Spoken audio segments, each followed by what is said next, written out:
존경하고 사랑하는 우리 구독자 여러분 반갑습니다. 여러분의 천만 라디오 천회장입니다. 또 이제 퇴근 시간 무렵일 것 같습니다. 여러분들에게 또 아주 흥미로운 이야기들을 한번 전달토록 하겠습니다.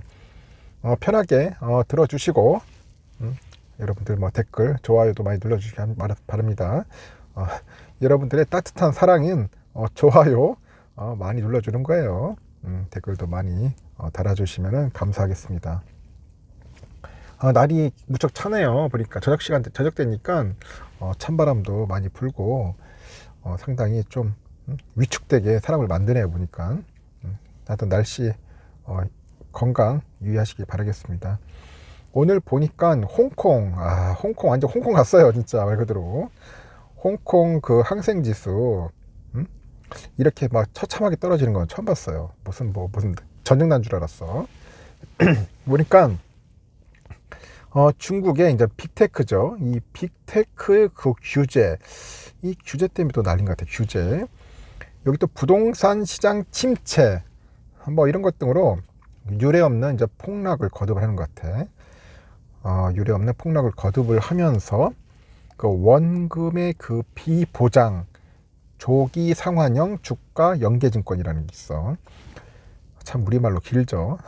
원금 비보장 조기 상환형 주가 연계증권, 하여튼 ELS라는 것 같은데, 이 ELS에 돈을 넣은 투자자들이 이제 대규모 원금 손실 가능성, 여기 때문에 이제 노심초사하고 있다.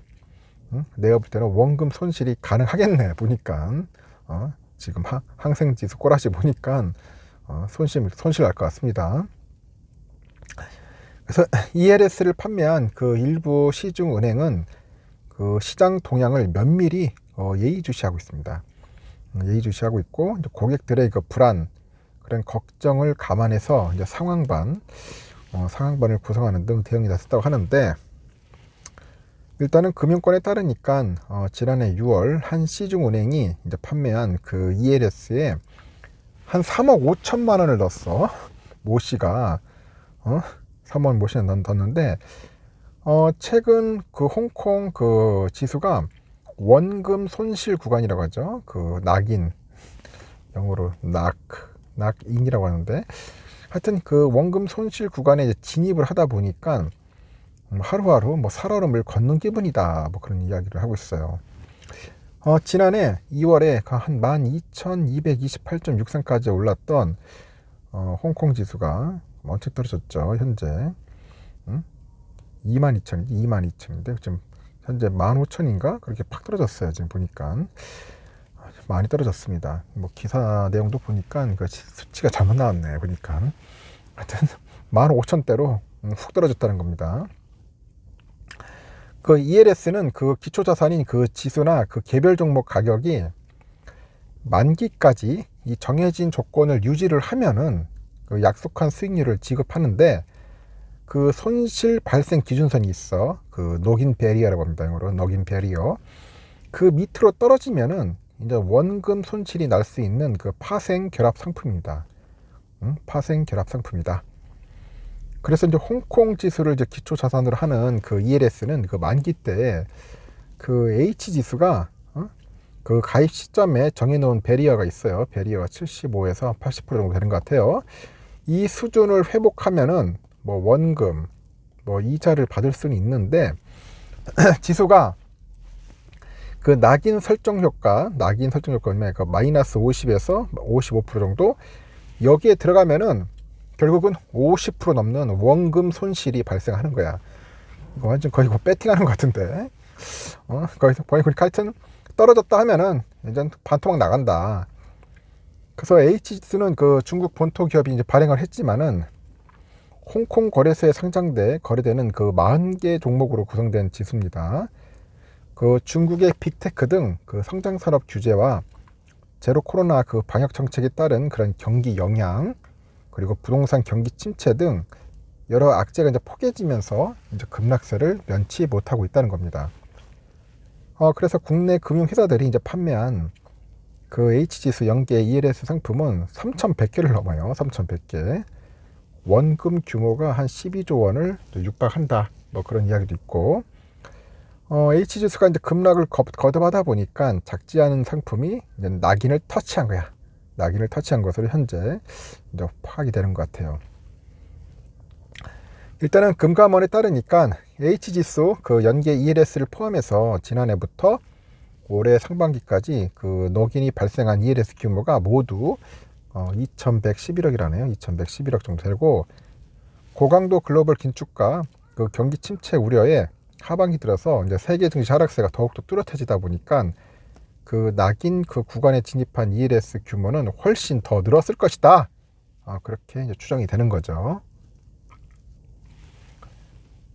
시중은행들은 그 지난해 상반기 H지수가 이제 고점일 때 판매한 그 ELS의 잔존 만기가 1년 6개월 이상 남아 있어서 원금 손실 여부를 아직은 속단하기에는 이르다, 그런 입장도 있는데, 낙인을 터치하더라도 이 만기 때 그 기초자산 가격이 통상 70에서 80% 수준을 상회하면은 원금 손실은 나지 않는다. 근데 H지수가 이미 많이 내린 데다가 이제 변동성이 커요. 그리고 만기도 아직 많이 남아 있어서 너무 불안해할 필요는 없다고 그렇게 이야기하는 은행 관계자도 있어요. 뭐 은행 관계자들이야 뭐 그렇게 이야기했지. 근데 당사자들은 지금 잠 못 자겠죠. 또 이렇게 낙인 터치 안내를 받은 고객들의 불안이 이제 이어지고 문의가 늘어나니까 벌써부터 일부 시중은행은 이제 상황반을 구성을 해요. 이제 시장 상황과 기초자산 주요 정보를 일단은 제공하는 등 대고객 안내를 이제 강화를 하는 겁니다. 일부 영업점에서는 상품 관리와 고객 응대에 만전을 기하고 있다고 하는데, 다른 은행도 마찬가지야. 지금 ELS 잔존 만기 1년 전부터 손실 가능성이 증가하면은 매월 1회 고객한테 통지를 하고 이제 기초자산 설명과 정보를 제공한다고 합니다. 앞으로 홍콩 지수 과연 어떻게 될지 모르겠습니다. 이게 공산국가에서 이게 민주주의적인 이런 투자나 이게 되겠어요, 여러분들? 공산국가에서 아무리 이제 뭐 공산국가가 이제 뭐 발전하고 뭐 디지털하고 IT 업종이 뭐 성장을 한다 하더라도 이 투자라는 게 이게 쉽지가 않아요. 이게 투자의 개념은 알겠죠, 여러분? 속성이 있잖아요. 이게 민주적인, 자유적인 그런 이런 속성이 담겨 있어야지 자유롭게 돈도 벌고 투자도 하는 건데, 이렇게 공산국가 독재를 꿈꾸는 시진핑이 다시 이제 3연임을 했기 때문에 과연 안전하게 투자가 가능하느냐. 밑보였다는 그런 기업 날리는 건 한순간이고 작살내는 거는 뭐 순간이죠. 사라지게 만들고 하는데, 그래서 참 투자라는 게 힘듭니다. 그래서 중국 투자는 여러분들 신중하게 하셔야 돼. 신중하게. 홍콩도 마찬가지지 뭐. 어차피 홍콩도 중국 거니까 이제는 내가 하지 말라고 그런 게 아니라 정하고 싶으면은 신중하게 하십시오. 신중하게. 상당히 좀 예사롭지가 않습니다. 네, 예사롭지가 않아요. 이런 상황이 있으니까 특히 ELS 같은 거 상품에 투자하는 분도 있을지 모르겠는데, 잘 모르면 하지 마세요. 여러분, 안 하시는 게 상책입니다. 그냥 꾸준하게 삼성전자만 모으면 돼. 쌀 때 그때 4만전자 때 막 실컷 모았어야 돼. 모았어야 하는데 뭐 5만도 괜찮은데, 사람이란 게 그래요. 더 떨어질까봐 겁나가지고 못한다는 거야. 관망하는 거지. 이제 관망하다가 이제 그 시기가 놓쳐버리면은 또 아쉬움이 또 남는 겁니다. 여기까지 하겠습니다. 퇴근 준비 잘 하십시오.